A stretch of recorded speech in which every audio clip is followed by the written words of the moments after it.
నాకు అవకాశం ఇచ్చినందుకు మీకు ధన్యవాదాలు అధ్యక్ష. ఈరోజు నేను కాలువల గురించి మాట్లాడదలుచుకున్నా.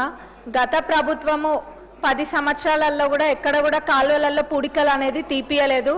మరి ఈరోజు మన ప్రజాప్రభుత్వం అధికారంలోకి వచ్చింది కాబట్టి ఓఎన్ఎం కింద పెట్టి కాలువలలో పూడికలు తీపియాల్సిందిగా మీ ద్వారా నేను సంబంధిత మంత్రివర్యులను కోరుతున్నా అధ్యక్ష. మేము సొంతంగా కూడా చాలా కాలువలలో పూడిక దిగడం జరిగింది. కానీ ఇంకా కూడా ఆల్మోస్ట్ ప్రతి ఊర్లో కూడా ఈ సమస్య ఉంది. ఒకవేళ నీళ్ళు వచ్చినా కానీ ఇది కాలువలలో పూడిక దిగకపోతే నీళ్ళు అనేది ఆ ప్రెషర్తో వెళ్ళట్లేదు అధ్యక్ష. ఇది అందరికీ కూడా ఉన్న సమస్య కాబట్టి మన ప్రజాప్రభుత్వంలో ఓఎన్ఎం కింద పెట్టి దీన్ని చేపించవలసింది కోరుతున్నా. మరి ఇదే కాదు, నేనేదో మాట్లాడితే దానికి కూడా అంటే మీ ప్రభుత్వాన్ని వీళ్ళ ఎమ్మెల్యేలే అడుగుతుండ్రని అంటున్నారు. మరి అడుగుతాము. 10 సంవత్సరాలు మా ప్రభుత్వము ఉండుంటే అది వేరే ఉండేది. మీ ప్రభుత్వం ఉంది, మీరు చేయలేదు కాబట్టే ప్రజలు మాకు అధికారాన్ని చేపట్టిండ్రు కాబట్టే మరి మేము అడుగుతున్నాం అధ్యక్ష. వాళ్ళు కనుక చేస్తుంటే ఇప్పుడు ఆ పరిస్థితి అనేది ఉండకపోయేది కదా. అది ఒకసారి ఆలోచించాల్సిందిగా నేను కోరుతున్నా అధ్యక్ష.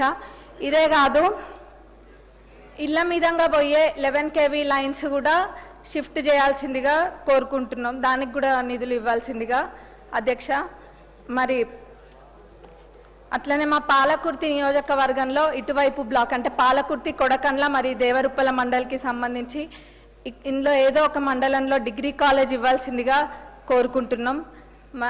ముఖ్యంగా ఇంకొకటి ఏం చెప్పదలుచుకున్నా అంటే గతంలో వాళ్ళు ఏం చేసిండ్రో చేయలేదో పక్కన పెడితే ఈరోజు ప్రజాప్రభుత్వం అన్ని రంగాలలో ముందుకు తీసుకెళ్లాలనే సంకల్పంతో మన ప్రభుత్వం ఉంది.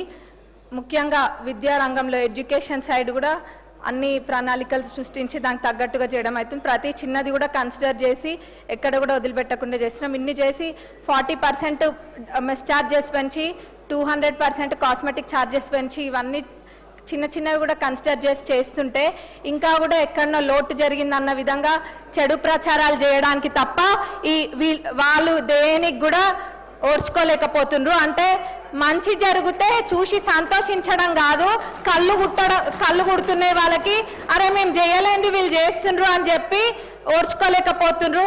అక్కడిక్కడ వీళ్ళని ఎగేసి పంపుడు తప్ప వాళ్ళు ఏం చేయట్లేరని నేను ఈ సభ ద్వారా మీకు తెలియజేస్తున్నా అధ్యక్ష. మీ ద్వారా అందరికీ తెలియజేస్తున్నా. మరి వాళ్ళు కనుక అన్ని చేస్తుంటే మేమైతే ఎత్తుకపోయి మా ఇంట్లో అయితే పెట్టుకోలేదు కదా అధ్యక్ష. మా వాళ్ళు అయితే ఎత్తుకపోయి ఇళ్లల్లో అయితే పెట్టుకోలేదు కదా. సామాన్ అంతా వాళ్ళు చేసినవి ఇన్ఫ్రాస్ట్రక్చర్ అయితే బిల్డింగ్లను అయితే మేము గూలగొట్టలే కదా వాళ్ళు చేసి ఉంటే ఎక్కడైనా. అదే వాళ్ళు కూడా ఒకసారి ఆలోచించాలి అధ్యక్ష. మరి ఒకళ్ళని అన్నే ముందు అంటే ఒకళ్ళని క్రిటిసైజ్ చేస్తే వాళ్ళు హ్యాపీగా ఫీల్ అవుతారంటే we are leaving it up to their wisdom. ఇది గమనించాలి. ప్రజాప్రభుత్వం అన్నీ కూడా చేస్తుంది. మరి మహిళలను కూడా ముందంజలో తీసుకెళ్తుంది.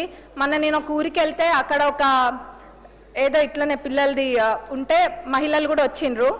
వస్తే మరి మీకు వడ్డీ లేని రుణాలు వస్తున్నాయా అంటే వస్తున్నాయి అని చెప్పినారు. చాలా సంతోషం వేసింది. ఎవరైనా వచ్చిన వాళ్ళు ఒకళ్ళిద్దరు చెప్పండి అంటే అక్కలు తీసుకుంటారు కానీ నోరు మటుకు గదపరు. చెప్పాలి వచ్చిన వాళ్ళు అని అంటే ఒక ఇద్దరు లేచిండ్రు. అందులో ఒకళ్ళు అన్నారు 8 లక్షలు పెట్టి హోటల్ పెట్టుకున్నాం మేమని చెప్పిండ్రు. ఇంకొక పెద్దమ్మ లేచి అన్నది మేము బట్టల దుకాణం పెట్టుకున్నాము అమ్మ అని చెప్పిండ్రు. చాలా సంతోషం వేసింది.